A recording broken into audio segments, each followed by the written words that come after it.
رفقا سلام، خیلی خوش اومدیم به قسمت 4 برنامه راهی که او رفت. ما توی این برنامه با افراد موفق تو زمینه دندونسازی صحبت میکنیم و مسیر موفقیتشون رو با همدیگه مرور میکنیم. آقای مهدی عبدی، آقای احمد صفا، بنیانگذاران مجموعه آرمان سلامت، خیلی خوش اومدیم به قسمت 4 راهی که او رفت. عرض سلام و ادب دارم خدمت شما و تمام دوستانی که ما رو دارن تماشا میکنن. بنده هم سلام عرض میکنم. البته ما میزبان هستیم و دوستان از مشهد تشریف آوردن، مایه افتخاره. من اسم کوچیکم مهدیه. آقای احمد صفا شریک چند ساله میشیم آقای صفا؟ شریک برادر همراه چند ساله؟ 11 سال 12 سال فکر کنم فقط برای آره سابقمون از خیلی از ازدواجای موفق بیشتره، یعنی توی شراکت مثلا توی این رشته. حالا ایشالله ادامه این مسیر خیلی زیباتره و خیلی پرفروغ‌تر خواهد بود. تازه به یک بلوغی رسیده این همکاریه و این سازمانی که حالا تحت عنوان آرمان سلامت شروع شده از همون زمانی که توی یک پارکینگی که با نئوفان سواش کردیم. زیاد داستانش تکراری، ببخشید ولی همینه واقعا. یه پارکینگی که با نئوپان سواش کردیم، تو نئوپانش هم رفتیم آزادگان خریدیم با پدر خانومم. پشت باربند یه پیکان زدیم آوردیمش به اونجا، نبشی زدیم و چیز کردیم. شروعش اونجا. پس شما هم از زیر زمین شروع کردین مثل آره متأسفانه داستان هندی و تکراری ولی واقعیتش همینه. آره همینجوری اتفاق افتاده. و جالبه بدونید اون موقع حالا نمیدونم بذار شاید انگاری مثل پدر بزرگا صحبت میکنه. اون موقع اینترنت چیز نبود دیگه، ما میرفتیم کافینت دیگه. یه کافینت توی مدینه امام حسین رفتم. اون موقع با احمد دنبال اسم میگشتیم برای این مجموعه. هنوز اتفاقی نیفتاده بود. خودش بودیم دنبال برند میگشتیم اسم. و همون موقع ادامه دوام این بود که میگفتم یه اسمی باشه مثل بقیه نباشه، لابراتوار عبدی، لابراتوار صفا، لابراتوار کریم. اوکی؟ دوست داشتیم گنده باشه و زمانی که بزرگ میشه این اسم بهش بیاد. خیلی روی این تاکید داشتیم. دنبال یه اسم میگشتیم که هم راحت باشه، خب هم تو ذهن بمونه، هم یک باری داشته باشه. مثلا پیدا کردیم اول قسمت دومش رو پیدا کردیم. آره یه چیز ایدئال تو ذهن. جفتمون مریضیم، آدمای ایدئال گرایی هستیم که دنبال جزئیات بودیم. برای همین گفتم احمد یک سلامت آرمانی، یه چیز ایدئال مثلا آرمان سلامت اینجوری. آره آرمان سلامت. دنبال خیلی پیشوند میگشتیم. خب چی کارش کنیم، چی بچسبونیم بهش. ولی شما گفتی دیگه، گفتی که آرمان سلامت. یه روز من یه جا بودم من یادم توی ماشینی بودم داشتم میرفتم، بعد مهدی زنگ زد گفت احمد آرمان سلامت. آره یه دفعه الهام شد ها. آره افتم و اینا تو این مایا یارو. البته اون تو از همون پریده بود بیرون، فکر کنم اونی که پیدا کرده بود ارشمیدس بود. آره اون ارشمیدس. شما از ماشین پیاده پرید؟ نه همینجوری. بعد من رفتم کافینت، اون موقع دایالاب بود دیگه. میگشتم دنبال لوگو. من میرفتم سرچ میکنم چون بیش فعالم تا سوراخش نکنم ولکنش نیستم. اینجوری هم تا چیزی به هدف نرسه. یه لابراتوار فامیلی توی فرانسه بود که همین لوگوی قرمز مشکی چیزو داشت دقیقاً. خب که من اینو کپی کردم و یه ذره اسکیلش کردیم و زیرش یه خط کشیدم و یه آرمان سلامت زدیم و خیلی دوست داشتیم مثلا ما اول اسمشو مجموعه بذاریم. مگر چه الان خیلی 2 نفرم مثلا میگن مجموعه یا تیم مثلا فلان، ولی واقعا بار معنایی داره این قضیه و الان خیلی صحبت کردن در موردش ساده است. آدم انگار داره یه خاطره تعریف میکنه، یه سفر خوب، ولی واقعا مسیر سختی بود، مسیر واقعی و پرفراز و نشیبیه به شدت و خیلی از شاید توی قسمت زیادی به این سراشیبی‌ها که به این پس میرسیدیم آدم یه ذره وای میستادی نیش ترمز زد برمیگشتی پایین دوباره سر چیز. ولی خب مسیر بذار اسم خوب برای پیدا کنم، غرورآفرینیه. غرورآفرین. آره لذت میبرم از دایره اثری که درست کردیم. الان ما یه خانواده چند نفریم احمد؟ اینجا 170 بیش از 170 نفر فقط توی تهران. تو تهران 170. توی بقیه شهرها آرمان سلامت فعاله نه؟ توی شهرستان زادگاه خودم بوکان یک لابراتوار کوچیکی اونجا هست که حالا اونجا رو بیشتر برادر کوچیک‌ترم که یه رشته خیلی مرتبط با اینو دارن میچرخونن و با یکی از دوستان فارغ التحصیل پروتز شعبه اونجا بنیانگذاری شده، آیه میلاد بختیاری، اونجا مسئول فنی مونن. ولی ما به مشکلی مثل مکدونالد خوردیم که حفظ کیفیت در شعبه ها چجوری امکان پذیره. و تو کار تکنیکی خیلی سخته. یعنی اونجا حتی اون تایم سرخ کردن سیب زمینی رو بررسی میکرد و همبرگر رو گوشتش چجوری باشه و فلان و اینا. ما اینجا میگفتیم اگه آرمان سلامت فقط قرار یه اسم بشه، یه شعبه الکی بشه که از اعتبار مرکز کم کنه، اشتباهه. بعد با همین کیفیت بتونه این کار رو انجام بده که واقعیتش تو فضایی که الان هست بسیار انرژی بره. چجوری مدیریت میکنین که کیفیت اونورم با اینجا یکی باشه؟ ببینید شما باید یک فینیشر تمام کننده سرامیست حداقل توی مثلا بخش فیکس بگیم مثلا باشه. من و احمد توی تمام مسیری که اومدیم ما کامل کننده هم بودیم. احمد کروم کوبالت کار بوده اول، یعنی پروتوتیپ متحرک کروم کوبالت تخصصشه و استراکچرهای اوردنچر تخصصشه و کلا توی این هیته بوده. بعد اومده شیفت داده توی انتخاب قطعات، پرپ، روکش‌های ایمپلنت و اینا، و من از اونجا شیفت دادم سمت سرامیک، آناتومی چکر و بیشتر تو سرامیک و آموزش آناتومی مثلا شیفت دادم. یعنی اینجوری همدیگه رو پوشش دادیم، ولی اولین کارهایی که انجام دادیم این شکلی با هم بوده و همیشه مکمل هم بوده. یعنی دو تا چیز پرفکت می‌خواستیم. از متحرک شروع کردیم. از آرمان سلامت رو از متحرک شروع کردیم. اصلا ما رو به فریم‌های کروم کوبالت خیلی خوب، فریم‌های اووردنچر خیلی متفاوت میشناختن. یعنی حالا خیلی نپرم ویندو باز نکنم، خب توی برهه‌ای هم من رفتم دانشگاه. من فارغ التحصیل دانشگاه تهرانم، ورودی 82. سال اول قبول نشدم، فکر کنم رتبه‌ام 30 و چند هزار شد. سال دوم ولی خوب شدم، هم زبان تخصصیم خیلی خوب شد، هم زیرگروه چیزم خوب شد، زیرگروه یکم خوب شد. 900 خورده‌ای شده بودم که با یه اختلاف جزئی. اینو میگم جدی از 35000 رسیدیم به 900. آره 900. باری کلا به این تلاش. آره من این پای راستم یه مشکلی براش پیش اومده بود توی اینا رو بگم یه ذره آزاردهنده است. خب من کارگر زادم، من بابام بناه و خانواده کارگری داشتیم مثلا و هممون هم تحصیل کردیم، درس خوندیم. من پای راستم به خاطر کار شدید توی کوله‌های آجرپزی عصب آکسونالش آسیب دیده بود، عصب حرکتی مچ پام، و 3 عمل پی در پی می‌خواست که عمرن ما هزینه‌شو نداشتیم اون موقع.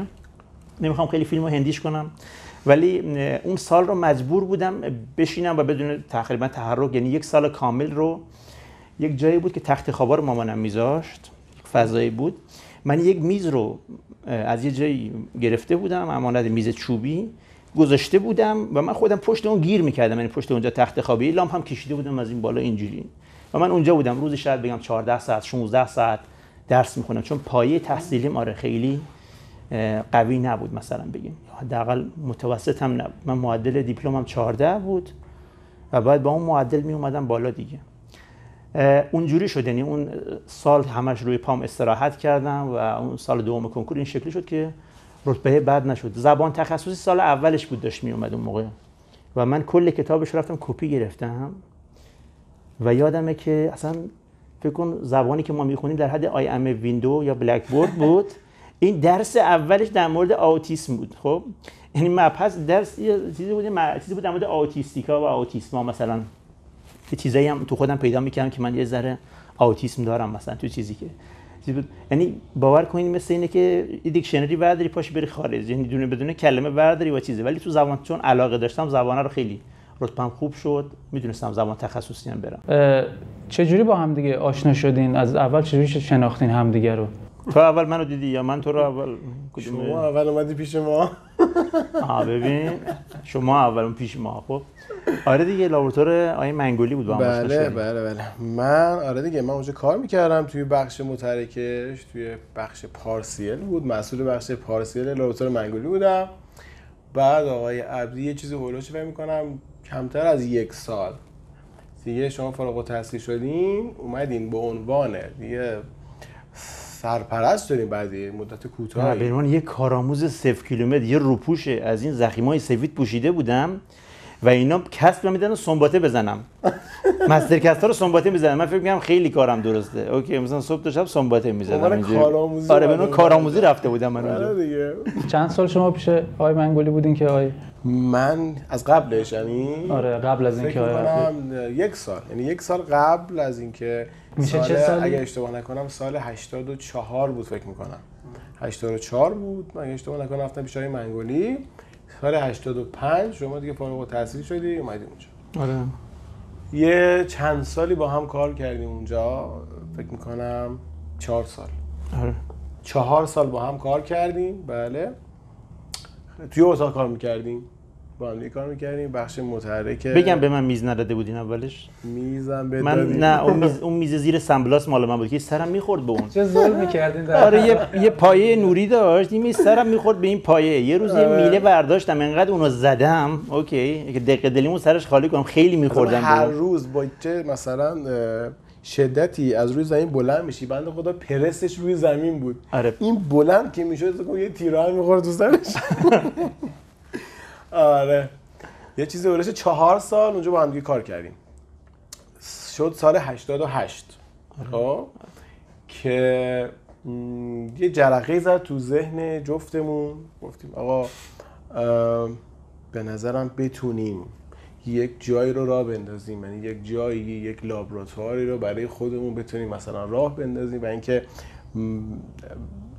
مسئولیتش رو قبول کنیم و انجام بدیم. خلاصه اون ایده دنبال جا میگشتیم که همون پارکینگی شما اشاره کردید بالاخره گیر آوردیم. یه پارکینگ خونه کی بود؟ پدر خانومم، خدا بیامرزه. پدر خانوم شما، خدا رحمت. سلامت. آره رفتیم یک چند ماهی جمعه ها میرفتیم کار میکردیم، یعنی که آمادهش میکردیم برای چیز خاصم نبود دیگه. 4 تا میله برام جوش داده بودیم، یه تخته گوشه دادیم روش شده بود لابراتوار. یه گازم بود دیگه. گازم داشتیم برای حذف مو اینا. خدمت شما که عرض کنم سال 88 بود دیگه، گفتیم که بریم پیش آقای منگولی هم رفتیم بهشون گفتیم. درسته؟ آره بهشون گفتیم که اگه اجازه بدیم کم کم دیگه ما مثلا خدمت شما مرخص بشیم. آره هنوز فکر کن یه پزشکم ویزیت نشده. منم سربازی بودم تقریبا. آره سربازی تموم شده نبودی شما نه سربازی نبودی. تموم شده بود. آره اونجا کار می‌کردم. آره گفتیم که خب ما همیشه بهش میگیم امیر آقا، همینجا ذکر خیرش باشه، تا هست استاد ماست و واقعا برام ارزشمند این قضیه. بله بابا. گفتیم که خب امیر آقا ما دیگه کم کم پلان و اینا زحمت ما آخر مثلا قبل چند ماه دیگه ما می‌خوایم بریم، اینجوری بود که ما می‌خوایم بریم. آره هستیم هیچ وقت اینجا تنها نمیذاریم. آره فلان اینجوری وقتی که شما دادین. بعد دیگه یعنی قبول کردن، یعنی با خیلی ایشون ما رو تنها گذاشت. ایشون ما رو نمیشه تنها بیرون کرد، تنها گذاشت. کدومش میشه؟ ما آره همون موقع ما رو تنها گذاشت. آره همون موقع. از همین الان بریم دیگه نمیخوام شما بمونیم. آره قبول نکرد. بله دیگه فکر کنم صفا زودتر از من شامل حالش شد. بله من زودتر رفتم و خدمت شما که اصلا جای نداشتیم، کاری نداشتیم که بخوایم انجام بدیم. بیرون جایی نبود که اصلا ما بریم، یه فضای پارکینگ بود. بله. بعدش من اومدم. شما چند ماه رفتید؟ شما دانشگاه بهشتی رفتیم اونجا، مربی دانشگاه بهشتی بودین چند ماه. بعد یه چیزی هولوش فکر می‌کنم 6 7 ماه بعد شما اومدی تو لابراتوار، یعنی که با هم شروع کردیم به کار کردن و اینکه اون زمانی که شما مربی بودی تو بهشتی اون باعث شد که آره فکر کنم 2 سالی شد اونجا بودم من. نه 1 سال. خیلی زیاد 1 سال. ببین من لابراتوار مرکزی بودم. تو اون 1 سال خورده‌ای یادمه. اون موقع آقای مختار عزیزپور مسئول لابراتوار مرکزی بود. تو دوره‌ای که دکتر هوشمند اونجا بود فکر می‌کنم اگه درست بگم تقارن‌های زمانیشو. آقای مختار عزیزپور یکی از آدمای خیلی تالنت این رشته است که خیلی دیگه از مرکز که رفتن کرمانشاه، هنوزم لابراتوار تخصصی دارن و آدم بسیار بروزی هستن. خیلی البته جدیدن جهانگرد شده. خیلی همه جا آره خیلی اونجا خیلی حمایت کرده از من اونجا تو لابراتوار مرکزی. بعد کم کم کارهای بخش تخصصی رو انجام دادم من که خیلی هم دوستان استقبال نکردن. چرا استقبال نکردن؟ خب من یک آدم تازه وارد بودم و سریعا خب تونسته بودم یک خود شاید اسمم دارم تعریف میکنم، ولی یک چیز جدیدی از کیفیت رو به عنوان یک کارمند تحویل بخشا میدادیم، بخش تخصصی، و خب رزیدنت هم کیف میکردن دیگه. مثلا یعنی یه روز یادمه که دکتر ازلالی اومد بالا گفت این عبدی که میگن کیه؟ با همین دقیقه با همین چیزی که من گفتم این عبدی که میگن کیه؟ اومد بالا بعد گفت عبدی تویی؟ گفتم آره. گفت تعریف میکنن فلان اینا خیلی هم چیزو. دکتر ازلالی همیشه دکتر ازلالی بوده. گفتم بله. گفت که کجا کار میکنی؟ کارامو بدیم بهت فلان اینا. خیلی آدم سخت پسند و سختگیریه.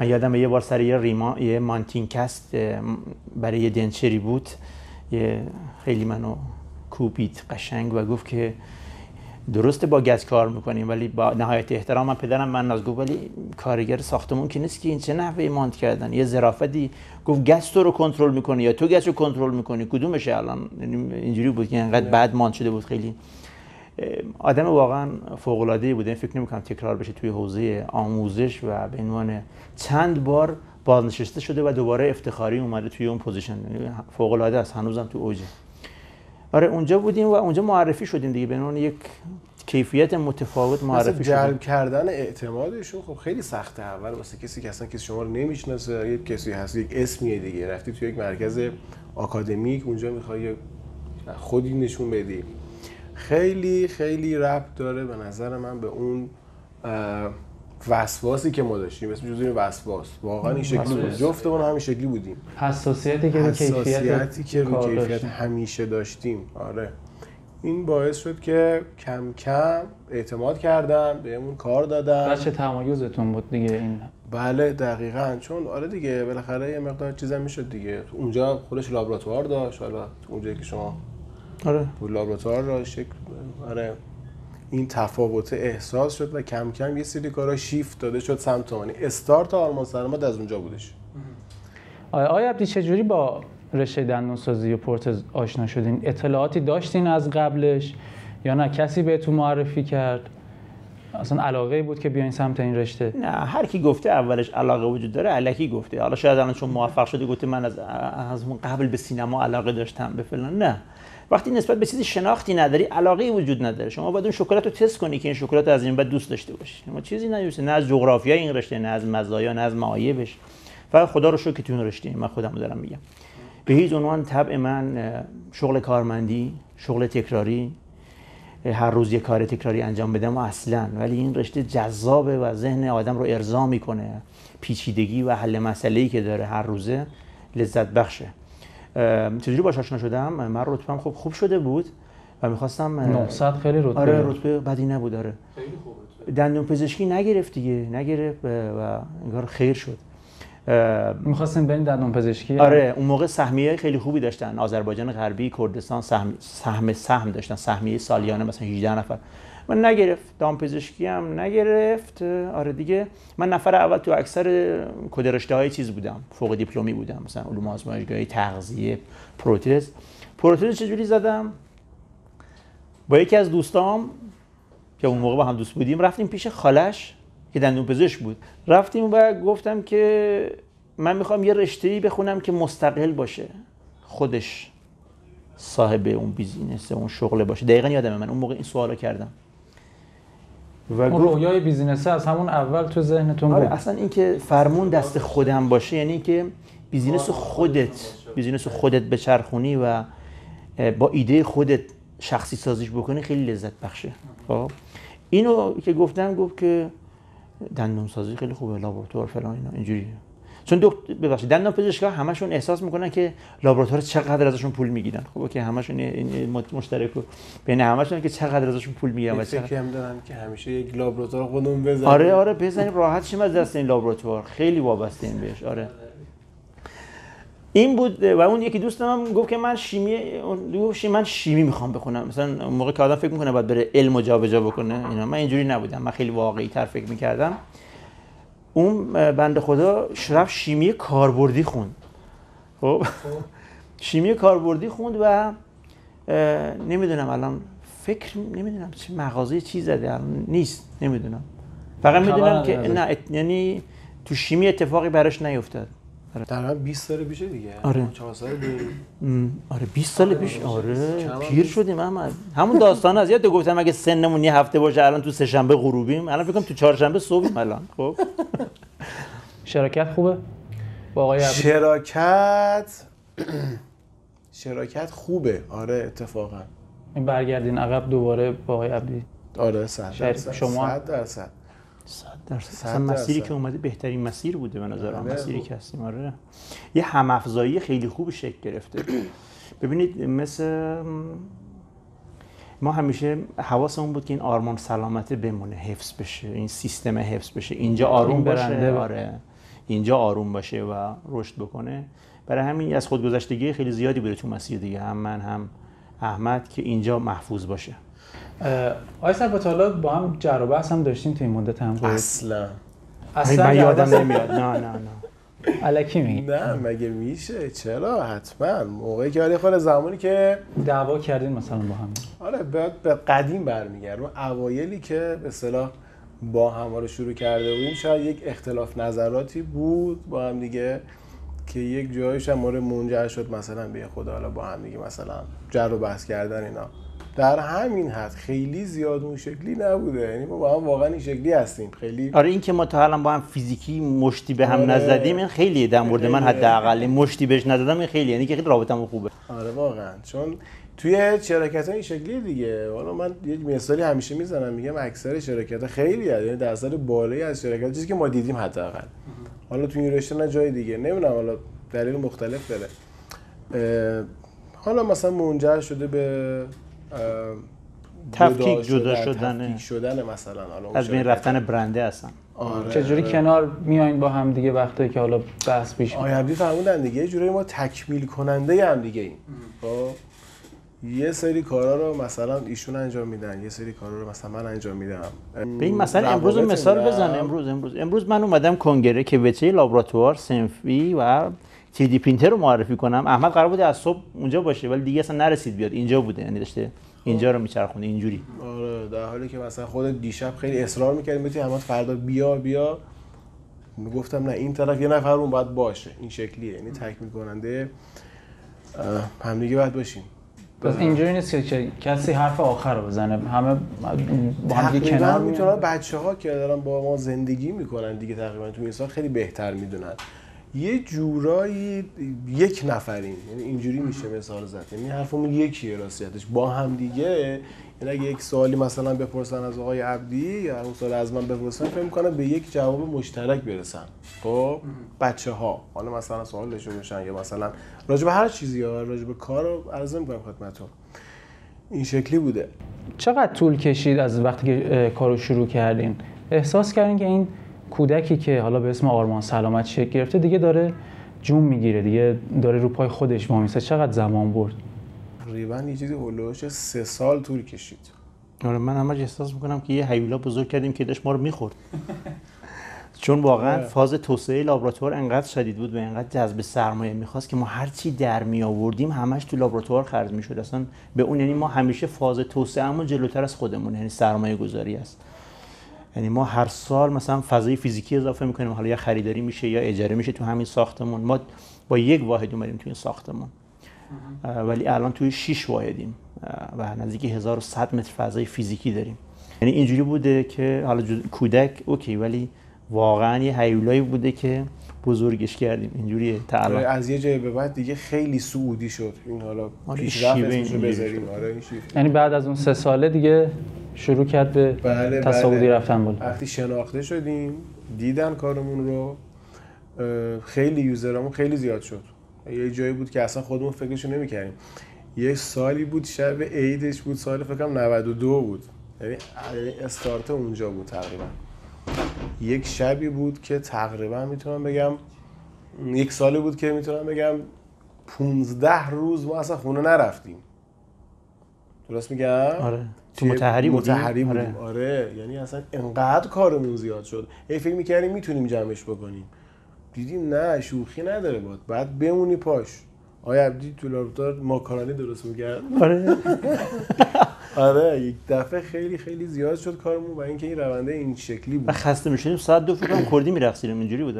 آره دیگه یه خودمون می‌زنیم به اون راه. آره ساعت 2 شب. چجوری این شناخته شدنه چجوری شکل گرفت؟ تبلیغات می‌کردین، یعنی بازاریابی محیطی می‌کردین؟ معرفی شدن بود اون موقع، اینستاگرام اینا نبود. ما همش معرفی شدیم و بیشتر هم توی جامعه متخصصین معرفی شدیم. یعنی چون من تو دانشکده مثلا رزیدنت‌های پروتز رو می‌شناختیم، همه اینا رفتن با استاد و سرگروه شدن جای دیگه. خب به هر حال این اعتبار با هم میاد بالا دیگه، با هم رشد کردیم. یعنی ما با همه اینا با هم رشد کردیم. بعد مرکزی که مثلا یک متخصص پروتز میرفت خب معرفی میکرد دیگه، میگفت من با این لابراتوار دارم کار میکنم، معرفی میکردن شهرهای مختلف، فارغ التحصیل میشدن، هر کسی خب شهر خودش میرفت دیگه. آره برای طرح هر جایی. آره خیلی ما با دانشکده‌ها کار میکنیم، محمد اینم هست. ما خیلی با دانشکده‌ها و مراکز آکادمی کار میکنیم.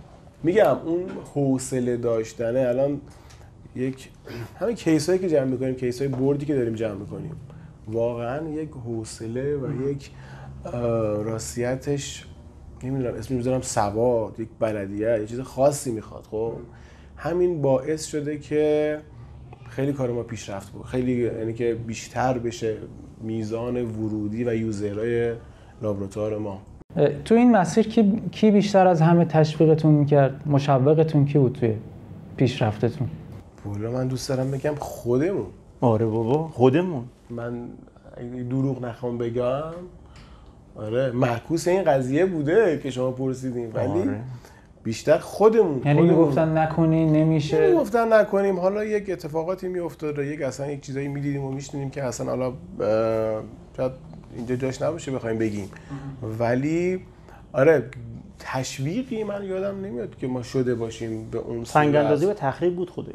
آره خوبم بود. باز پیشرفت شد. آره بابا من یه بار تو دانشکده یکی اومد گفت من تو فلان نهادم، من اینجوری هم پاتو تو کفش من نکن. خب اینجوری انگشتم اینجوری بود. آره من یادم رفته. آره تهدیدم شدیم ما. اصلا اینجوری بود که میگفت که چون به هر حال ما داشتیم بیشتر از حقوق کارمندی بود دیگه، بیشتر از اون کار میکردم، پررنگتر بودم و مدام تشویق میشدم از طرف وای بابا اینجوری نکن، داری ما رو چیز میکنی، اصلا داری کار ما رو سخت میکنی اینجا. اینجوری بود. حالا تعریف از خود نباشه ولی دقیقاً این بود. ما همش دوست داشتیم کارهای نشده بریم انجام بدیم. تشویق خودمون رو تشویق میکردیم، خیلی کسی نه. انگیزشی بذار صحبت کنیم. ببین واقعیتش اینه که کسی برای آدم دست نمیزنه. خودتی خودت یا داری حال میکنی با نسخه بعدی که در انتظارته و ادامه امید ناامید خیلی‌ها میشی. خیلی‌ها توی مراحل از توی نقطه عطف‌های مختلف لابراتواری برمیگردن عقب. و بعد از این مدت احساس کردم که واقعا ما امید یه سری آدم ناامید از این مسیریم و دارن تشویقمون میکنن توی شراکت باحالی، چه چیز ادامه داری، چه روند رو به رشد همیشگی. آره و وقتی اینجوری داره چیز میکنی، همچین حس و همدلی داری، حس خوبی بهمون میداد بعد از این مدت. چون اولش اینجوریه که انکارت میکنن دیگه، مسخرت میکنن، بعدش نهایتا دیگه قبولت میکنن. که من یادم یه بار یکی از اساتید توی دانشگاه بهشتی به من گفت که داشتم روپوشمو در میآوردم که برم سر کلاس برای تدریس و یه جورایی خب طعنه‌آمیز به من گفت که تو هم اینجایی. گفتم آره دیگه، حالا منم اینجام دیگه، یعنی منم کلاس دارم برای تدریس. عجب. آره یعنی واقعا این که میگین فکر میکنین که همیشه تشویق، نه، من بیشتر اوقات به نظر من آقای منگولی تشویقتون نمی‌کرد تو هستین؟ آقای منگولی خیلی آدم تالنتیه، اصلا این آدم عجیب غریبه و متفاوته تو این رشته. یعنی ایدئولوژی ما برای کار کردن شاید بگم از ایشون میاد، با یه سری ادیت‌ها نسبت به پرسنل یا استانداردهای محیط کار، ولی افتخاره، یعنی شاگردی برای ایشون افتخاره. یعنی هم آدم کیفیه، خیلی با کیفیته. من خیلی وقت دیگه تصمیم گرفتم شخصیت اخلاقی آدم‌ها را شخصیت حرفه‌ایشون جدا بکنم و این یه ذره آدم باش راحت تره. من واقعا شخصیت کاری و تا حدود خیلی زیاد شخصیت اخلاقی های منگولی رو من واقعا درجه یک میدونم و به هر حال اون تنشای بگیم پدر پسری یا استاد شاگردی هم دیگه همه جا هست دیگه، اون نمک داستانه. همین آدم خیلی دوست داشتنی هستن ایشون. ما اونجا که کار می‌کردیم میدونه تیکه کلامش چی بود؟ بابا جان. آره. شاید یه موقع مثلا یه خود یه چالش هم من می‌خوریم اینا، ولی خب همه دوستش داشتیم. آره. تو این مدت شده تو اون 3 سالی که به خصوص حالا روند رشد یه ذره کمتر بود، خسته بشین بزنین زیر همه چی بگین آقا اصلا برای این کار من ساخته نشدم؟ هیچ وجه. نه هیچ وقت. ما همیشه گفتیم این کار ماست، این همین کار ماست. سرمون درد میکنه واسه کارهای سخت، واسه نمیدونم یه جوری. حالا مهدی خیلی بیشتر از من همیشه، والا آقای عبدی توی روند پیشرفت لابراتوار خیلی خیلی پررنگتر و موثرتر بوده. دلیلش هم اینه که واقعا آره آدمیه که خیلی ریسک پذیره، یعنی شراکت باهاش یه دفعه سورپرایزت میکنه. خب خود راجع به شراکت پرسیدی، خیلی من سورپرایز میشم. یه دفعه میاد میگه احمد فلان دستگاه رو مثلا قراردادش دارم میبندم این شکلیه، مثلا بدون هماهنگی مثلا. نه با هماهنگیه، ولی خب اصلا هماهنگ نشده میگن نزده میرقصه، ما هماهنگ نشده انجام میدیم و اوکی هم بوده. آره. کاملا اینجوریه، سینکرونایز شدیم 100%. مثلا من یه روز یه ناهار رفتم یه شرکتی، بله، امسال بعد اومدم گفتم ناهارشون خیلی خوب بود، 7 تا دستگاه ازشون خریدم و 3 تا اسکنر. خب دلیلش ناهاره نبود کلا. ناهارش ولی خوب بود خودش. همش اینجوری بودیم یس. یه زمانی اینجوری تخریب کردیم طبقه 3 رو. 7 تا خاور نخاله خالی کردیم. خودمون خالی کردیم. واحد اینجوری که درست می‌کردیم. 8 ماه داشتیم ایده می‌دادیم که اینجا چیزی درست کنیم. چون فکر کنم دیگه اینجا کفایت برای ما. توی آسانسور یه روزی که خیلی خسته بودیم یه عکس از جفتمون گرفتم توی آینه آسانسور، گفتم اینو نگه دارم. میدونی چی میگم؟ یعنی آره واقعا چون می‌دونستم ارزشش رو داره، انگار می‌دیدمش، انگار این سریال یه بار دیده بودم، ادامه‌شو داشتم چیز می‌کردم. آقای عبدی اگه برگردین عقب دوباره درس این رشته رو می‌خونین؟ من ذاتاً کارآفرینم. خب دوست دارم کارآفرینی و گسترش دایره اثرمو دوست دارم، اثر مثبت روی زندگی بقیه. اصلا کلا این دوست دارم اینو. شاید یک خودپسندی هم داشته باشم ولی من دوست دارم. این رشته خیلی آدمو ارضا میکنه، آدمایی مثل منو به نظر من، و چون جای کار داشته و به نظر من هنوزم بکر این رشته میشه با یک کوچولو خلاقیت و متفاوت بودن توش مؤثر بود و لذت برد. متنوع، خسته نمیشی. منو تو سربازی میخواستن چیز کنن، اذیت کنن. میدونی چیکار میکردن؟ من مسئول لابراتوار بودم توی درمانگاه شهید فلاحی. منو میذاشتن در میگم همونجا بشین. یه پذیرش میگفت اینجا بشین. من نمیتونستم بشینم چون بیش فعالم، مثلا نمیتونستم بشینم. یعنی سرهنگ رحمانی منو میذاشت اونجا، میگفت تو عبدی برو اونجا بشین تا غروب. اذیت میشدم. برای همین آره این رشته واقعا همون چیزی بوده که من میخواستم. شما چی آقای صفا اگه برگردین عقب ترجیح میدین مستقیما همینجوری وارد بازار کار بشین یا برید درسشو؟ آره میخواستم که همین رو بگم. تا من اگه این کارو میکردم حتما آره با تحصیلات دانشگاهی وارد این رشته میشدم. چون خب حالا بچه‌ها میدونن دیگه، من همین خیلی از بچه‌ها که کار میکنن توی رشته به صورت تجربی وارد این رشته شدم. آره حتما ادامه میدارم این رشته رو. بله حتما کار انجام میدم. این لفظ تجربی دانشگاهی رو همه جای خط قرمز چیز بکشیم. تجربی دانشگاهی نداریم، تجربی کار کردن و دانشگاهی کار کردن رو داریم. آره موافقم. یعنی احمد واقعا آقای صفار میگم احمد خیلی از شاخه الان مسلط و فینیشره توی همین رشته خودمون و صاحب نظره. و میدونی چی؟ یعنی وقتی در مورد یک کیس برد صحبت میکنه یهو میبینی 5 نوع رستوریشن و طرح درمان رو داره توی اون مثلا چیز میکنه. و یعنی اصلا اتفاقا الان بیشتر مشغولیت آقای صفا صحبت در مورد کیس هست. یعنی روی میزش 10 تا باکس عجیب غریبه که داره صحبت میکنه با پزشکا، یعنی پیچیدگیشو سعی میکنه حل کنه و بعد تحویل بخشا بده. این که گفتین تجربی کار کردن و دانشگاهی کار کردن خیلی واژه قشنگی بود. الان توی این جامعه ما خب تجربی اصلا یه چیزی که دیده منفیه خیلی. آره اینجا آدم غیر مجازه. آره اینجوریه. دقیقاً. ولی در صورتی که اصلا اینطوری نیست و خیلی افراد کار درست مثل این ظرفیت این رشته میطلبیده این قضیه رو. کمبود نیروی انسانی که تو این رشته بوده و هنوز هم هست به صورت پذیرش دانشگاهی میطلبیده. اوکی. و آدمایی خب شاید خیلی زیاد نباشن آدمایی که به صورت تجربی وارد این کار شدن و صاحب سبکن و خیلی موفق و برجستن. اوکی. ولی اون آدما خب قطعا اگه از مسیر دانشگاهی وارد این رشته میشدن خب سرعت پیشرفتشون خیلی بالاتر بود و خیلی مطرح‌تر و خیلی چجوری بهتون بگم، یعنی با یک سطح از آمادگی و دانش بیشتری توی این رشته حضور داشتن اون موقع. چون شما پرزنت میشید تو دانشگاه دیگه. چیزی پرزنت میشیم. ما پرزنت میشیم. مطمئن باشید فارغ التحصیلی مثل من روشن خاموش کردن کوری 100 و بلد نبوده. از دانشگاه اومده بیرون. مطمئن باشید. یک واحد پودر داخل دانشکده نذاشته. و بخش ثابت بگم چند بار رفتم. همین. اتفاقی برای دانشجوی پروتز واقعا نمیفته. الان شاید تو دوره کارشناسی یه اتفاقی بیفته. ولی قبلش تو دوره کاردانی واقعا اتفاق خاصی نمیافتاد. خیلی رشته مهجور و درمانده‌ایه و خیلی بهش کم توجهی شده. خیلی. بچه‌هاتون هم میذارین بیان تو این رشته اگه یه روزی بخوان، یا میگین نه برو سراغ یه کاری؟ رشته دوست داشتنیه. چرا اگه دوست داشته باشن خودشون آره من مشکلی با این قضیه ندارم. نه یه رشته کاملا تشویقشون هم میکنین و حمایتشون. با آره. چند تا بچه داری های صفا؟ 2 تا دیگه. 2 تا واقعا اصلا نمیخوره بهتون. من فکر می‌کردم اصلا ازدواجم نکردم. چرا من 2 تا پسر دارم. چیه اسمش؟ بزرگ حسام بزرگ است 10 سالشه، روحام هم که کوچیکه 4 سالشه. چه اسم قشنگی، حسام و روحام.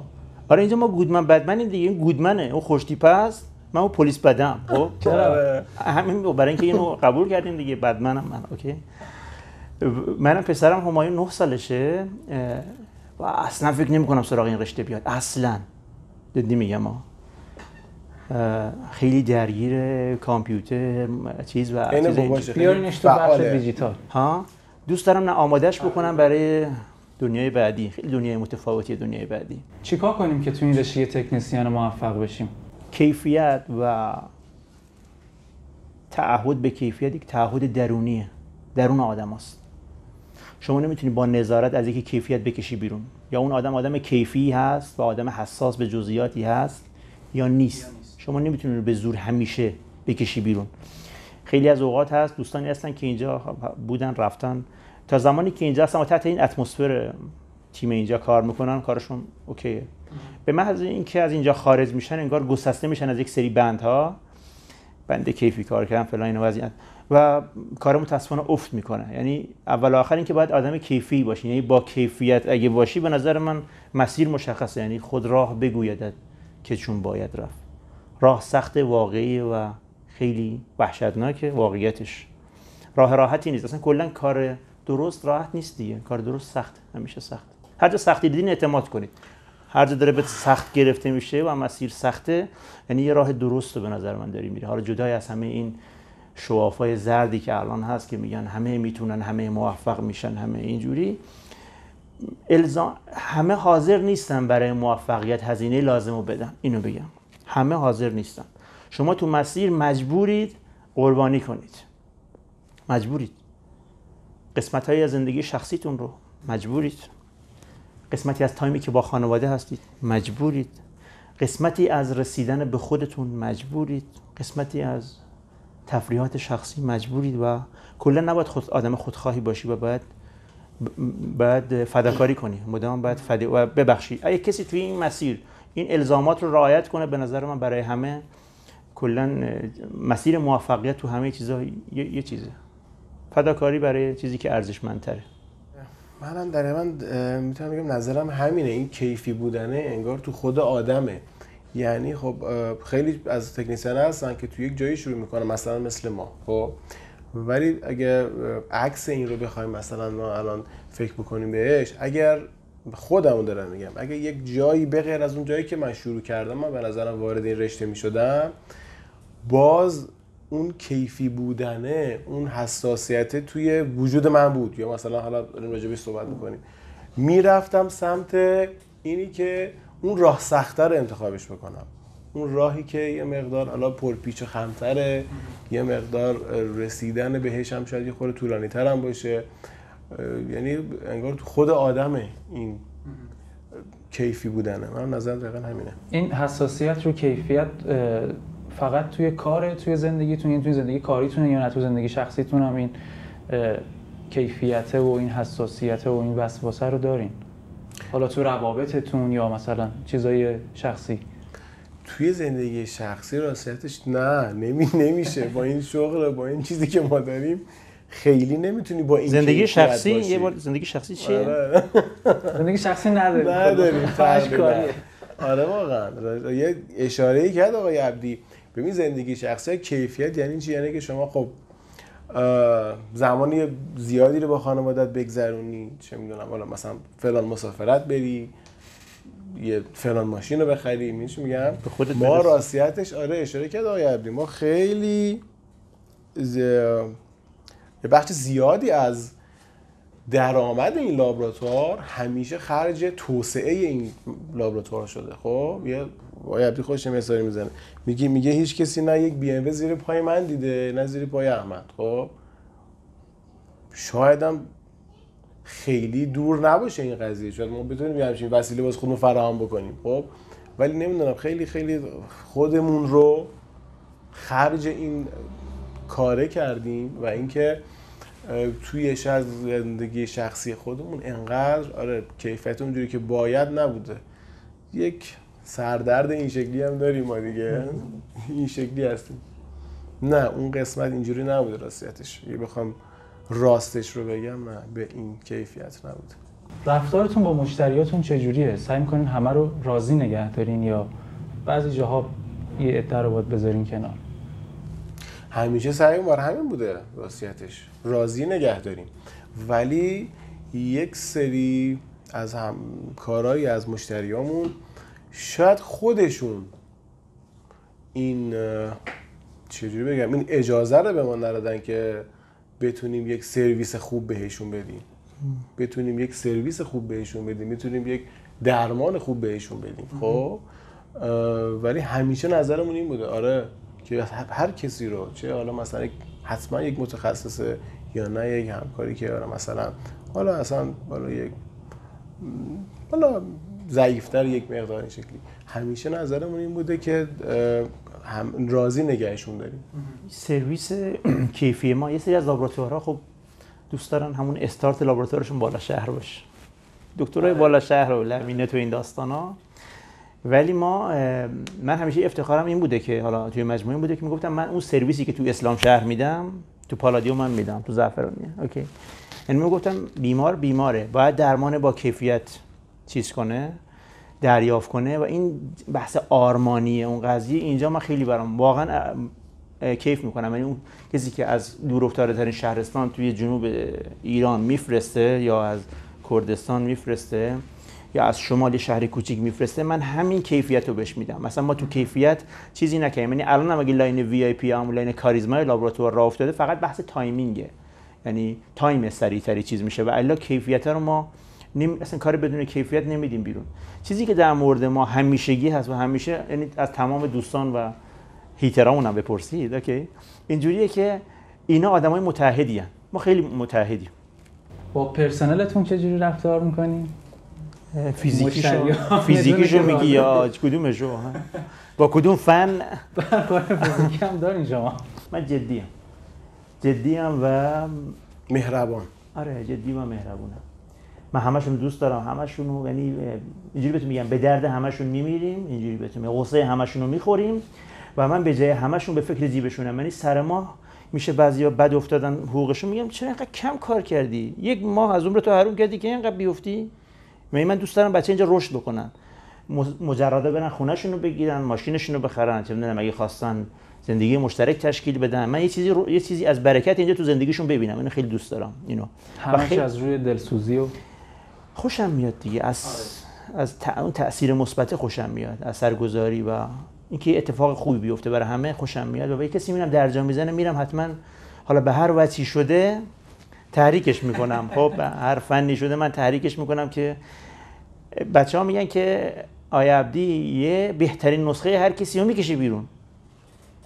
یعنی ویژگی منه که بهترین نسخه هر کسی رو میکشم بیرون. تا اونجا شاید قسمت زیادش هم زحمت خودشونه ولی من قسمت انگیزشیش با منه. از الفاظ رکیک هم استفاده میکنیم. اصلا اون نمک کاره اصلا.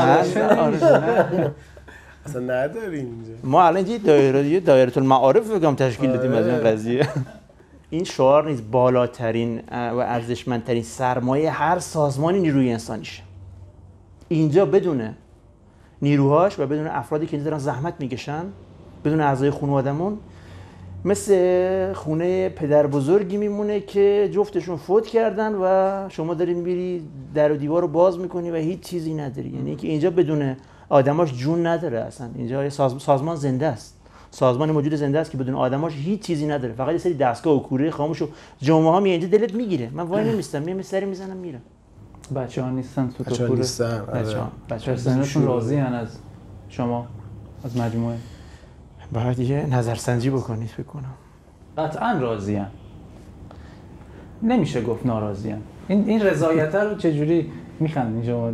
چیه داستان؟ نه آخه میخوام اگه بگم راضی ان انگار مثلا تعریفی شده، مثلا تعریفی. آره فکر کنم از کامنت ها مشخص شه بعدن. آره از کانال لابراتوار حتما کامنت بذارن که از لابراتوار آقای عبدی. آره آیدی همتونم دارم، میدونم هیدنم کردیم ولی آیدی همتونو دارم. اوکی. مثلا میگن نه ناراضی هم از فردا اخراج دیگه. خداحافظ. من احساس میکنم ما رو دوست دارن. آره این دوست داشتن، این رضایت رو چجوری چون میدونن که ما مدام اصلا فکرمون ذهنمون اینه که این بچه‌های ما پیشرفت بکنن. خب دقیقاً میگم من و مهدی یکیم، حرفمون هم تکراری شاید باشه. خب میدونن که ما دوست داریم که پیشرفت بکنن، هولشون بدیم. خب خیلی لابراتوارها شاید اصلا به شما اجازه نداره از موقعیتی که هستی توی یک پوزیشن دیگه، توی یک شغل دیگه، اصلا توی یک مثلا میخوام توی یک کار دیگه انجام بدی. اینجا اصلا ما خودمون هولشون میدیم، میگیم تا الان بس این کار انجام دادی، الان برو طراحی. این کار انجام دادی، الان برو مثلا صابون بتراش مثلا برای سرامیک مثلا آماده شو. خب خودمون کار باشون میکنیم و اینکه هم حواسمون هستش که واقعا به اون عددی که دارن دریافت میکنن، یعنی خودمون میذاریم جای اینا که شاید مثلا کار خاص، مثلا کارآموز به کار خاصی هم نکنه، شاید خیلی از همکارای ما اصلا یک عددی هم دریافت بکنن برای آموزش دادن. ما اصلا مثلا حساب میکنیم که این بنده خدا چقدر باید الان احتیاج داره فقط برای رفت آمد این. از این ما حساب میکنیم. ما پرداختیمون خیلی خوبه. آره ما خیلی اتفاقا همکارا چیز میگیرن.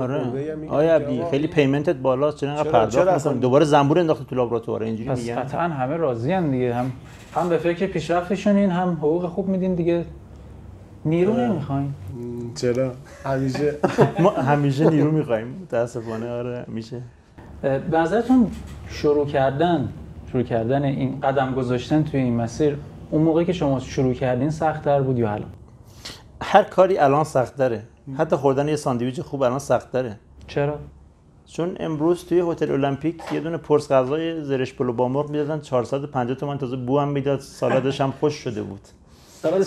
خوش شده بود. داره جوونه‌ها و اون خیارا زرد شده بود اصلا، یعنی داشت چیز میشد، داشت برگشت به طبیعت پیدا میشد و جذب طبیعت میشد. سخت شده، بسیار زندگی سخته و ما بسیار ناراحتیم از اینکه چرا نمیصرفه، چرا برای هیچکی با هر میزان پرداختی برای بچه‌ها نمیصرفه. من ناراحت اینم واقعا. من فکر می‌کنم فقط از نظر اقتصادی الان سخته، حالا اطلاعاتی که این زمان هست، دسترسی به دانشی که این زمان هست، الان این قضیه خیلی راحته، اون زمان نبوده. الان دانش طبقه بندی شده.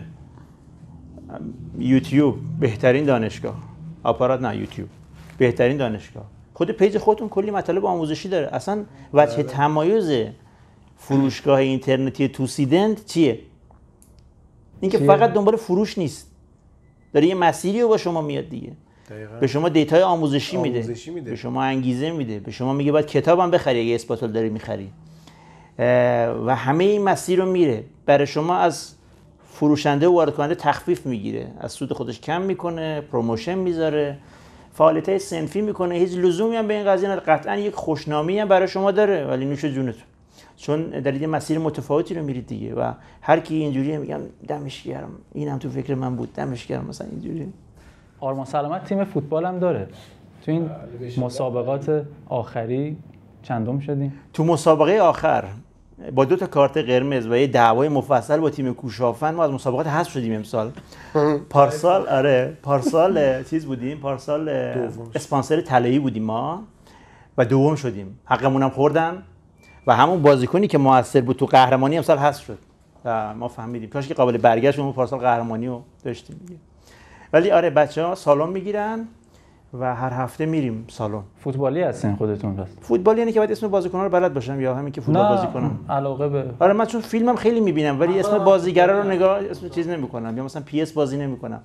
ولی چرا من فوتبال و دویدن رو دوست دارم. آره خیلی خسته شدن رو دوست دارم. خسته شدن؟ آره. چه قشنگ. شما؟ من فوتبالی نیستین ولی فوتبالی نیستم. چیه ورزش مورد علاقه؟ ورزش مورد علاقه فیلم نگاه کردن. فیلم نگاه کردن. من گفتم سوال ورزشی نپرسم، آهنگ کرده بودیم. خب آره نه من راستش خیلی ورزش نیستم، فوتبالی نیستم.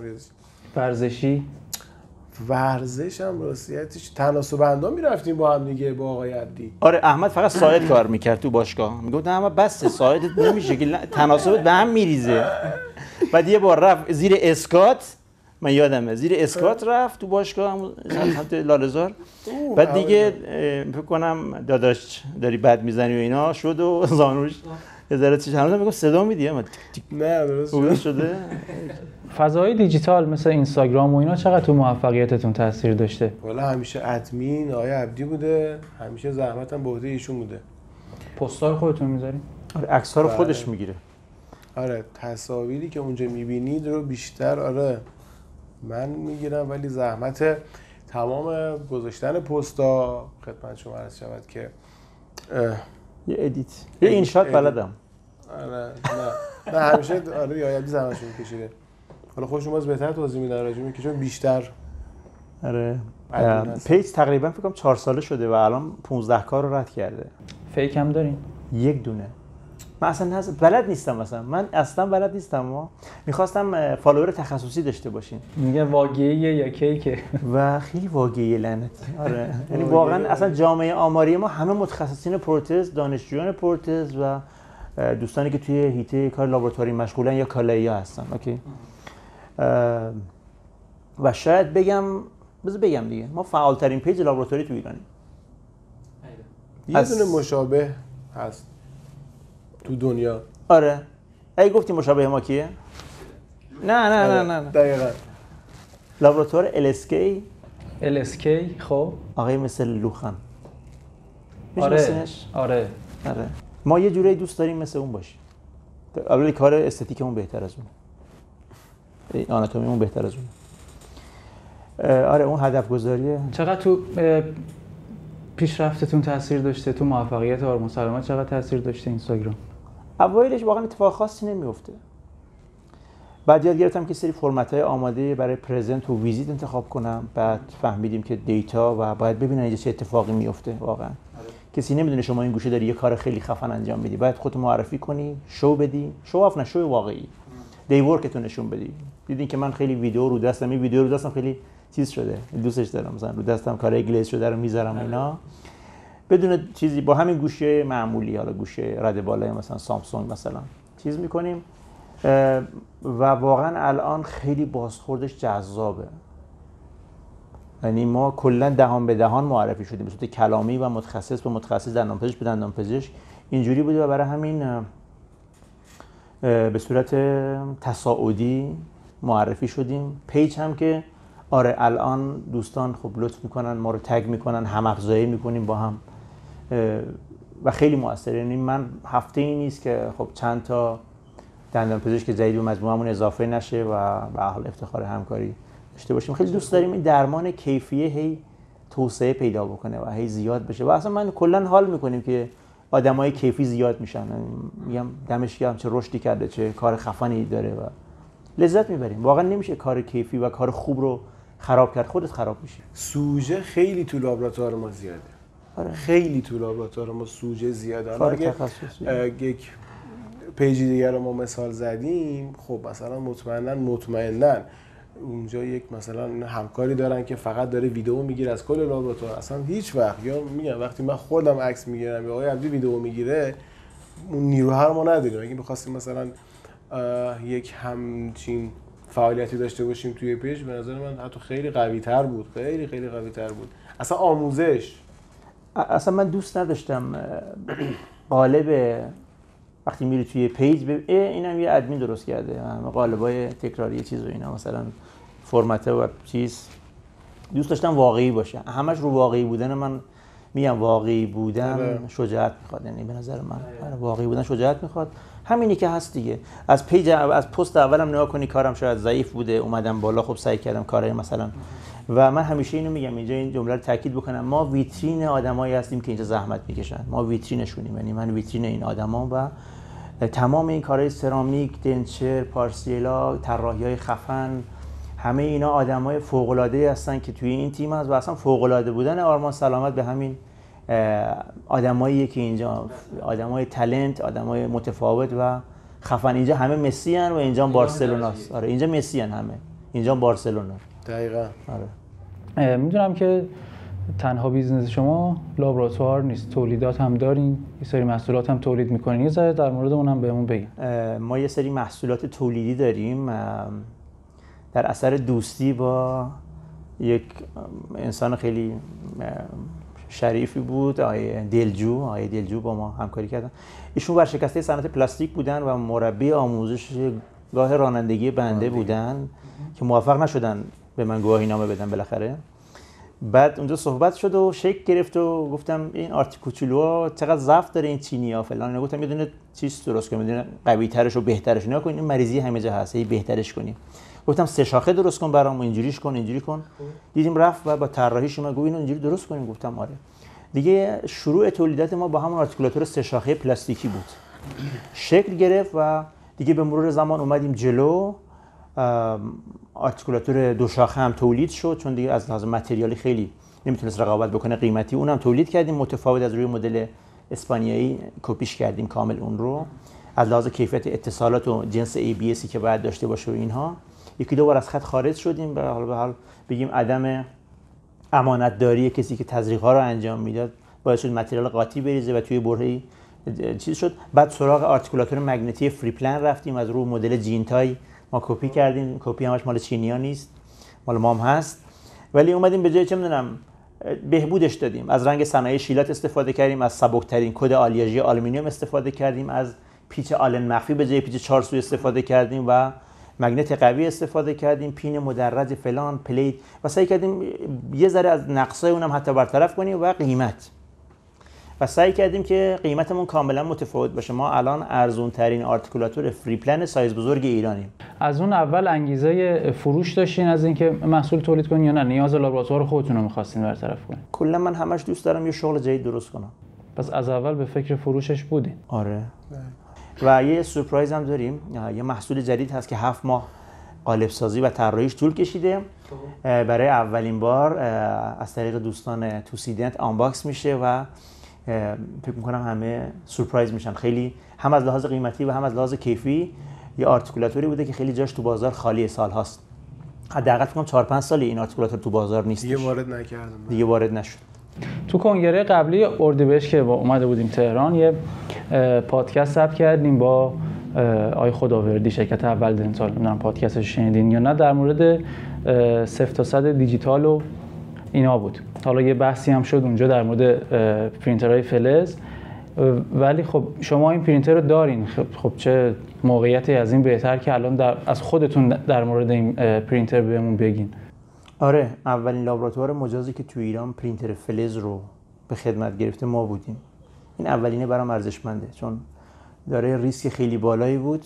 خب قیمت تمام شده این محصول خیلی بالا بود، نزدیک 100 بذار بگم آقای مهندس براهیمی حلال کن $140,000 تقریبا. و ما هیچ دانشی نداشتیم، هیچ شناختی. حتی نمیدونستیم که چجوری باید بیاریمش تو، از پنجره باید بیاریمش تو یا از دیوار رو باید خراب کنیم. آخرش چیکار کردیم محمد؟ دیوار رو خراب کردیم بیاریمش تو با جلسه. واقعا؟ آره. بله، دستگاه بزرگیه. بچهای حسابداری رو بیرون کردیم. آره. و پنجره ها فضای زیادی می‌خواست. از اونجا اومد یک تن خورده فقط خود دستگاه پرینتر و خب یک سیکل تولیدی داره دیگه، حالا شامل چیلر و فلان و فلان فلان اینا. و واقعا دانشی نداشتیم در موردش. خب یعنی یک ادوایزری اومد از طرف کمپانی، حالا اون بنده خدا ترک هم بود، از چین نیومدن اصلا، و اومد و گفت اینجوری یه دونه پرینت کرد و بای بای کرد. بعد دیما موندیم و ولی فقط باید سنجید اینجوری که شما اصلا مجاز هستین برای همین دستگاه. آره. زیر ساختتون رو. بعد داستان برقش اومد، داستان برق، زیر ساخت، کمپرسور 15 اسب 1000 لیتری، اصلا این چیزای وحشتناکی این دارم بهتون میگم برای اینکه بتونه این خط تولید رو راه بندازیم. ولی خدا رو شکر استارت خورد و یه جورایی ظرفیت اولین دستگاه پر شد. دستگاه دوم و سوم سفارش گذاشته شده. بله دستگاه دوم نسل جدید همین ریتونه و سومش هم همینطور. همین امسال ران میشه، یکیش ان الله بعد از کنگره ران میشه، تحویل میشه، و اون یکی هم اواخر آذر. یعنی میشه 3 تا پرینتر متال برای تولید. این همه هزینه‌ای که شما واسه حالا دیجیتال شدن و پرینتر فلز کردین میارزه به نظرتون؟ الان حداقل هزینه‌ای که واسه یه دستگاه کدکم بخوای انجام بدیم حدود 1.5 میلیارد فکر کنم هست. بله. به نظرتون این به صرفه است؟ این همه حجم هزینه زیاد واقعا توجیه داره؟ به این بستگی به نوع نیاز شما داره. تو کشورهای دیگه به این شکل نیست. میلینگ سنترها خیلی وسیع‌تر و حجیم‌ترن و اکثر لابراتوارها اسکنر خودشون رو دارن. حالا یه پرینتر لابراتواری کوچیک دارن، پرینتر رزین، و برون سپاری میکنن خدمات این چیزاشون رو. چون این سخت افزاری که اینجا فراهم شده، اما چند تا کنتور 5 آمپر داریم ما اینجا؟ ما اینجا کنتور 100 آمپر داریم، 2 تا کنتور 5 آمپر داریم، 3 تا یه پست برق اختصاصی داریم. پست برق اختصاصی، آره اداره برق فقط برای ما نصب کرد. خب و دیگه به این کوچه یه آمپر هم برق نمیدن. آره ما واقعا مثال بخوام براتون بزنم، برق یه شهرک شاید حالا یه خود تخصصیه کابل 180 نباشه، ما یه کابل 180 داریم فقط اختصاصیه. آره برای ساختمون خیلی داریم دنبال اینجور مسائل. خیلی یه زیر ساخت واقعا چیزی داره، سختی داره، خیلی زیر ساخته. برای همین واقعا توصیه به لابراتوارهای کوچیک‌تر اینه که لابراتوار یونیک و اسمارت‌تر اینه که اسکنرشون رو بخرن و شروع کنن به آموختن طراحی و تمرین بکنن و با سلیقه و اون ایدئالای خودشون کارشون رو طراحی بکنن. دیگه حالا میتونه کاستومایز اوتمنتش رو طراحی کنه بفرسته، فریمش رو طراحی کنه، فریم متال بخواد، فریم زیرکون بخواد، آنلش رو طراحی بکنه بفرسته بگه ایمکس کدشون مثلا میلوا بکنیم. منظورم اینه که اینجا با الان زیر ساختی که اینجا از چیزی هولوش 18 دستگاه میلینگ الان رانه اینجا، این 18 تا دستگاه میلینگ توانایی سرویس بالایی دارن و با ورود این پرینترهای جدید هم به تیممون خب خیلی قوی میشه و میتونیم سرویس دهی خیلی منظم‌تری داشته باشیم و برنامه روی متال سنتر و یک میلینگ سنتر شماره 1 هست. حالا ببخشید میگم بهترین، یکی از بهترین ها است برای ارزان سازی و سرویس به صرفه برای همه لابراتوار. یعنی ما یه جورایی میخوایم سود بیشتری به همه لابراتوارها برسه توی پروسه تولید. دیگه توی این شرایطی که الان مواد اولیه انقدر سخت گیر میاد، انقدر گرون گیر میاد، ما الان چند وقت دنبال گچ میگردیم خودمون. گچ با کیفیت واقعا الان گچ با کیفیت حالا مثلا سیلندر نیست، واقعا نیستش. شاید یه دونه و دو تا که نمیتونیم بخریم. توی پرینتر فرزر دیگه خیلی از اینا حذف شده. خب یعنی که شما لازم نیستش که مثلا گچی داشته باشی، لازم نیست وکساپی لازم نیست، برناتی ریختگری لازم نیست، اون فضا رو اصلا لازم نیست شما داشته باشید دیگه. خیلی سیو میشه بالاخره، اون کثیف‌کاری‌ها حذف میشه، خیلی ترتمیز. به نظرتون این روش سنتی حذف شدنیه؟ یعنی در آینده ممکنه که بره کنار، منسوخ بشه یا حالا هر چی؟ نه هنوزم تو پیشرفته‌ترین کشورهای دنیا ژاپن دیگه مثلا. امروز که از دوستان مثال میزد گفتم نه آقا اینجوری نیست، نگو، همه رو داشت به یه چوب میزد. خب گفتم نه هنوزم خفن ترین لابراتوارها توی همه دنیا لابراتوارهای آرتیستی که یک نفره یا دو نفرن، کسی که 0 تا 100 اون کار خودش انجام میده، وان لابورمنن و بوتیک لابراتوارهای این شکلی هن. یعنی این اسما رو نباید با هم قاطی بکنیم. مگا لب داریم اینجا، قطعا یه مگا لبه، و لابراتوارهای یک نفره داریم شخصی که طرف از 0 تا 100 رو با استانداردهای خودش پیش میبره. یعنی اینجوری نیست که همیشه دیجیتالی مزیت باشه، یک دستیار خوبه که باید یک اپراتور خوب اینو راه ببره، اینجوری بهتون بگم. ولی نه همیشه میمونه 100%. با توجه به این حالا شرایط موجود، به نظرتون آینده دندونسازی به کدوم سمت پیش میره؟ چه جوری میشه؟ خیلی دیجیتال تر میشه به نظر من می‌خواستم بگم به سمت انتهای شریعتی سر کوچه صدیق ختم میشه. آره خیلی دیجیتال تر میشه مطمئنا. خیلی کانونشنش، بخش کانونشنش خیلی کم میشه از خود اون قالب ریزی شما بخواید فکرشو بکنید. به شدت پرینترهای خفن‌تری میاد، یعنی مطمئنم.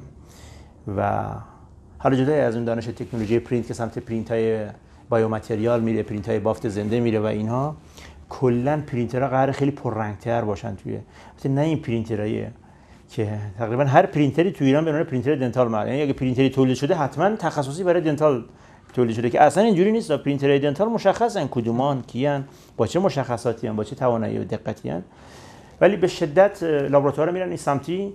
و اینجا شما به جای اینکه بتونی گچ به قیمت و مناسب و با کیفیتش کنی، باید بتونی رزین استاندارد، و به مصرف‌ها عوض شد، بازار عوض شد، رزین با کیفیت قیمت مناسب بتونی گیر بیاری. اون موقع دیگه پرینت کردن چیز لاکچریه، چیزی کار عرف روزانه است، مثلا این کار عرفی و روزانه است که، و پرینترها دیگه مثل دستیارایی که با اکوریسی بالا و چیز دارن تولید میکنن، کست تولید میکنن. مثلا روزی 100 150 تا کست پرینتی ما داریم مثلا توی پروسه پرینتمون که انجام میشه. فکر کنم 5 تا پرینتر، 2 تا پرینتر، 7 تا پرینتر، 9 تا پرینتر چیز دارن کار میکنن برای الگوهای PMMA، مدل و اکساب. سوالای ما تموم شد. اگه خودتون دوست دارین چیزی اضافه کنین به این بحث، خوشحال میشیم که بشنویم. هر جایی هستید ناامید نشید. یک روزی این خطاب به همه تکنسینایی که دارن اینجا زحمت میکشن که کار خوب تحویل بدن، هر جایی هستید ناامید نشید، تو هر سطحی هستید ناامید نشید. اینه که ادامه بدید. این ادامه دادنه و ممارسته و دیسیپلین داشتنه. من تمام عمرم 8 صبح پا شدم و اومدم سر کار تا 8 شب. شاید شما نخواین اینقدر کار بکنید، ولی این دیسیپلین داشتنه به همه چی میچربه. اینکه تکرارش کنید، حتما یه اتفاقی براتون میفته. شاید زمان آدم‌ها متفاوت باشه، زمان اون اتفاقی که براشون میفته، ولی حتما اتفاق میفته. نذارید کسی ناامیدتون کنه، نذارید کسی بهتون بگه نمیتونید، نذارید کسی بهتون بگه شما مال این کار نیستید یا دستتون توانا نیست. اینا رو همه‌شو به من گفتن. یعنی همه این جمله‌ها رو شنیدیم و چه میدونم گفتن اینجا جای این پروتز نیست، شما متحرکاری اصلا ثابت بلد نیستی و همه اینا گفته شده. ولی از همه اینا انرژی بگیرید و برید جلو. به نظرم کارتون حرف بزنه، پله بعدی که هستید حرف بزنه به جای خودتون خیلی بهتره. دنبال شوآف نباشیم، واقعی باشیم و تو همین مسیر بمونیم. قطعا همین جاده‌ای که ما اومدیم و یه جوری داریم صافش میکنیم برای شما راحت‌تره. میتونید همین مسیر رو دنبال کنید. تمام سعیتون رو بکنید برای بهترین، برای بهتر شدن، برای بهترین. حالا توی اون شغل خودتون باشید، توی اون کار خودتون باشید، همه تلاشتون رو بکنید. مرسی که وقت گذاشتین. واقعا یک خسته نباشید خیلی جانانه. به ما که خیلی خوش گذشتین گپ و این گفتگو. میدونم خستم بودین از کنگره، چند روز کنگره و بلافاصله اومدین اینجا. دمتون گرم. واقعا مرسی که این فرصت رو به ما دادین و خیلی افتخار بزرگی بود که در خدمت شما بودیم. خواهش میکنم. خوش گذشت. من به نظرم که آدمایی هستیم که توی یه خط فکری هستیم و خط فکری با کیفیت بودن و پیشرو بودن. رفقا مرسی که تا آخرین ویدیو رو همراهمون بودین، نگاه کردین. نظراتتون رو حتما بهمون بگین. شما هم اگه انتقادی دارین، پیشنهادی دارین، خیلی خوشحال میشیم که بهمون بگین. رفیق من، تو نباید عالی باشی که شروع کنی، باید شروع کنی تا عالی بشی. دمتون گرم، دوستتون داریم.